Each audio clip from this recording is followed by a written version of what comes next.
Guys, myself Pooja and स्वागत है आपका टारगेट एग्जाम बाईटी में। आज हम डिस्कस करेंगे जो 18 तारीख को इलाहाबाद हाई कोर्ट का ग्रुप सी का पेपर हुआ, उसमें हिंदी कैसी आई थी। चलिए स्टार्ट करते हैं। लिखा है, होनहार बीरवान के होत चिकने पात, लोकोक्ति का उचित अर्थ आपको बताना है। होने वाला काम होकर रहेगा, या होनहार के लक्षण प्रारंभ से ही प्रकट होने लगते हैं, या होने का टला नहीं जा सकता, ये वीर ही सफल होते। तो इसका B option is right. B option is right. होनहार के लक्षण प्रारंभ से ही प्रकट होने लगते हैं। सेकंड देखिए, निम्नलिखित शब्दों के व्योम युक्त शब्द हैं। अस्त का उदय होता है, अरुचि का रुचि भी होता है, अर्थ का व्यर्थ नहीं होता, अर्थ का क्या होता है, इति होता है, और अभिभाव का क्या त्रिभाव होता है, अनुरुक्त का विरुद्ध होता है। सारे सही है, सी रॉन्ग है।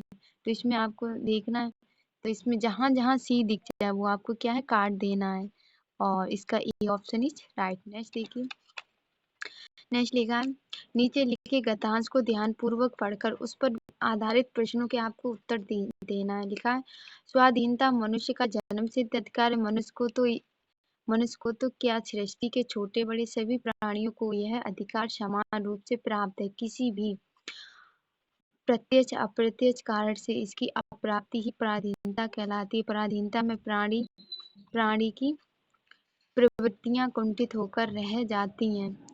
कई बार तो पराधीनता का भाव व्यक्ति की सोचने समझने की शक्तियों का अपहरण कर लेता है। इसी कारण सब प्रकार के स्वर्ग सुख मिलने पर भी कोई प्राणी पराधीनता बनकर रहना नहीं चाहता। सोने के पिंजरे में बंद तोता भी कभी सुखी नहीं रहता।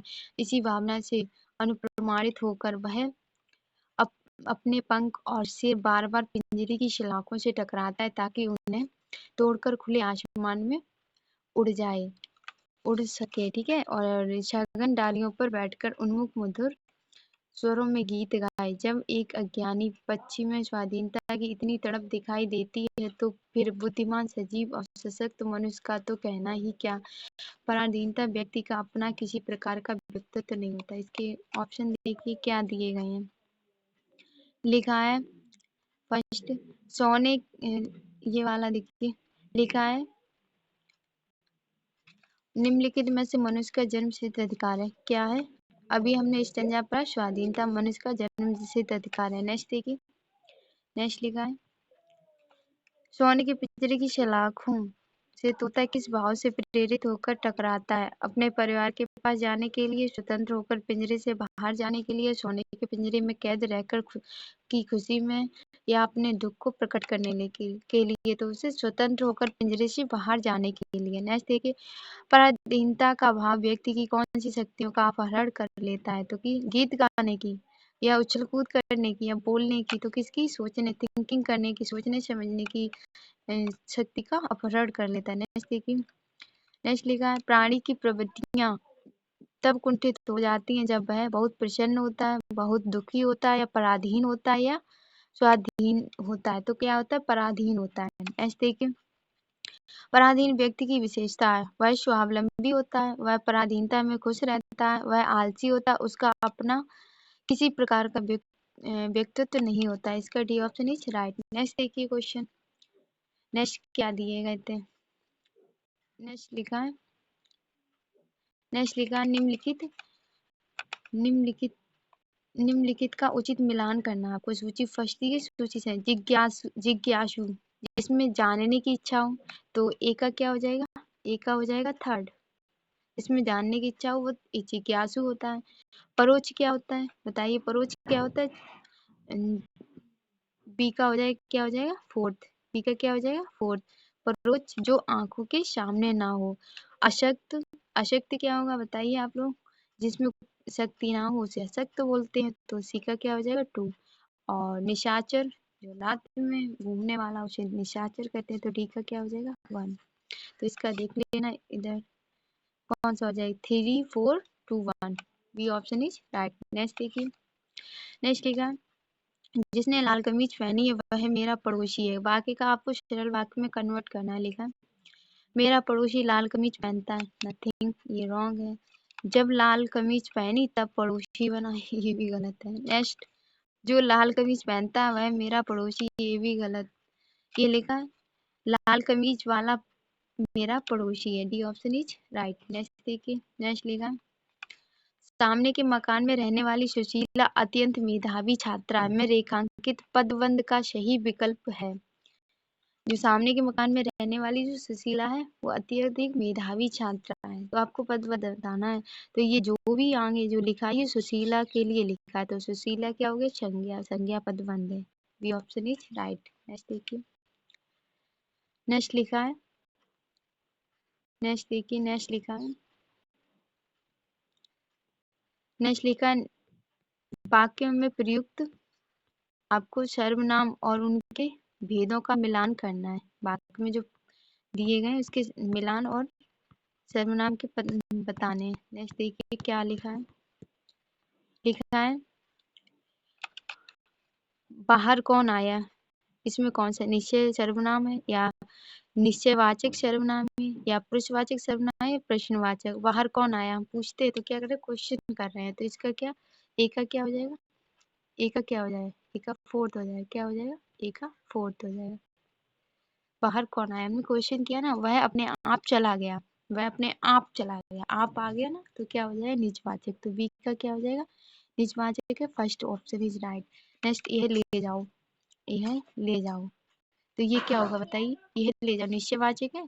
तो सी का क्या हो जाएगा, सेकंड। नेक्स्ट देखिए, मैं कल चला जाऊंगा, मैं कल चला जाऊंगा, तो इसका क्या हो जाएगा, पुरुषवाचक सर्वनाम।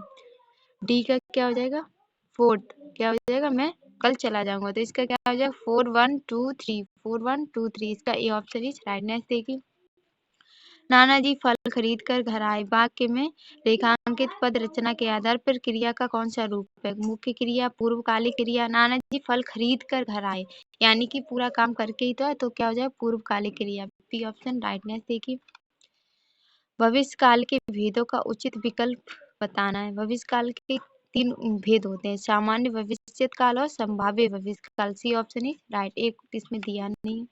नेक्स्ट देखिए, निम्नलिखित वाक्य में रेखांकित विशेषण का भेद, थोड़ा दूध हमारे लिए भी लेते आना। तो थोड़ा क्या हो जाए, अनिश्चय परिमाणवाचक, इसमें परिमाणवाचक लिख दिया, कोई बात नहीं, अनिश्चित तो है थोड़ा। नेक्स्ट देखिए, नेक्स्ट लिखा, रेखांकित शब्द के कारक भेद में उचित, आपको उचित विकल्प का चयन करना। मैंने राधा को पुस्तक दी, कर्ता ने कर्म को, तो इसमें थोड़ा कंफ्यूजन है, तो मेरे हिसाब से तो इसमें सी ऑप्शन इज राइट। आगे देखें आयोग क्या मानता है। नेक्स्ट देखिए, C option is right. Next देखिए, नेक्स्ट लिखा है, निम्नलिखित में सेठ का स्त्रीलिंग क्या होगा, सी ऑप्शन सेठानी। नेक्स्ट देखिए, निम्नलिखित में ला उपसर्ग के बनने वाला शब्द नहीं है। जवाब में ला जोड़ दिया, लाजवाब हो गया। पता में ला जोड़ दिया, लापता हो गया। इलाज में ला जोड़ दिया तो इलाज हो गया। लॉटरी में कोई ला ला ला उपसर्ग नहीं जोड़ा है। नेक्स्ट देखिए, मोटापा है, बुढ़ापा, इन शब्दों में सही प्रत्यय छांटिए। मोटापा, इसमें आपा या फिर पा या आपा में से कोई है, ये डाउटफुली है, कंफर्म हो जाएगा तो मैं कमेंट कर दूंगी। नेक्स्ट देखिए, नेक्स्ट लिखा, निम्नलिखित में सही वर्तनी का शब्द है। प्राप्ति, प्राप्ति कैसे लिखा जाता है, प्राप्ति ऐसे लिखा जाता है। नेक्स्ट, कार्यक्रम, बिल्कुल गलत लिखा, कार्यक्रम ऐसे लिखा जाता है। नेक्स्ट देखिए, गृहस्थ, गृहस्थ कैसे लिखा जाता है, गृहस्थ ऐसे लिखा जाता है। तो इसमें नीरसता बिल्कुल राइट लिखा है, डी ऑप्शन इज राइट है। मेरे मेरे को अपने मामा के घर जानी है, तो बाकी का शुद्ध बताना है, मुझे अपने मामा के घर जाना है, ये इसका यही ऑप्शन राइट है। मुझे अपने मामा के घर जाना है। नेक्स्ट, आपको सूची फर्स्ट एंड सेकंड दी है, मिलान करना है। कवि प्लस इंद्र तो क्या हो जाएगा, कविंद्र। ए का क्या हो जाएगा, थर्ड, ए का क्या हो जाएगा, थर्ड। नेक्स्ट देखिए, कवि, सॉरी, हाँ ए का थर्ड हो जाएगा, कवि प्लस ईश्वर कवीश्वर हो जाएगा, थर्ड हो जाएगा। कवि प्लस इंद्र तो कविंद्र हो जाएगा। तो बी का क्या हो जाएगा, वन। बी का क्या हो जाएगा, वन। वेद प्लस संत तो क्या हो जाएगा, वेदांत। तो सी का क्या हो जाएगा, फोर्थ, क्या हो जाएगा, फोर्थ। नेक्स्ट, शिव प्लस आलय, शिवालय, इसका क्या हो जाएगा, टू। तो इसमें देख लीजिए क्या क्या बनेगा, third one fourth two, third one fourth two, A option is right. Next देखिए, नेक्स्ट क्वेश्चन क्या लिखा है, नेक्स्ट क्वेश्चन क्या लिखा है, ये तो हो गया था हमारा। ये देखिए, विग्रह का समास के साथ मिलान करना आपको लिखा है ऋण से युक्त मुख्य है जो मंत्री और समय के अनुसार या सीता और राम। देखो सीता और राम क्या हो गया द्वंद्व समास क्या हो गया द्वंद्व तो इसका द्वंद्व हो जाएगा। नेक्स्ट समय के अनुसार तो इसका क्या हो जाएगा अव्ययभाव समास और मुख्य है जो मंत्री इसका क्या हो जाएगा कर्मधारय समास और ऋण से युक्त यानी कि तत्पुरुष समास जो ऋण से मुक्त हो। नेक्स्ट इसमें क्या हो जाएगा 4 3 2 1 इसका D option is right. Next देखिए लिखा है माली में अनेक स्थान देखने योग्य रेखांकित वाक्यांश के लिए एक शब्द बताना है कौन सा सही है। माली में देखने योग्य अनेक स्थान है तो इसमें कौन सा होगा बताइए। माली में मनाली है सॉरी मनाली में देखने योग्य स्थान है तो कौन सा होगा दर्शनीय स्थल या दूरदर्शी अवर्णनीय या ऐतिहासिक। तो मनाली में दर्शनीय स्थल है ए ऑप्शन इज राइट इसका ही हो जाएगा ये ऑप्शन इज राइट। नेक्स्ट देखिए निम्नलिखित अलंकारों में अर्थालंकार का भेद बताना आपको। श्लेष अनुप्रास एंड यमक ये किसके किसके ये आपको अर्थालंकार के ये शब्दालंकार के भेद है कौन से शब्दालंकार के बट ये उत्प्रेक्षा ये किसका अर्थालंकार का है किसका अर्थालंकार तो इसी का ऑप्शन इज राइट। नेक्स्ट देखिए निम्नलिखित युग्म में क्रोध को दर्शाने वाले मुहावरे का आपको सही मतलब मुहावरे का अर्थ बताना है। लाल पीला होना यानी कि गुस्सा होना होता है। पीठ दिखाना यही नहीं है कौन से पीठ दिखाना ये खून खौलाना गुस्सा होने का है। आग बबूला होना ये भी गुस्सा होने का मुहावरा है। दांत पीसना ये भी गुस्सा होने का मुहावरा है। जिसमें आपको बी दिया हो वो काट देना तो इसका 4 option is right. I hope आपको ये क्लास पसंद है तो please like and subscribe my YouTube channel. Thanks for watching.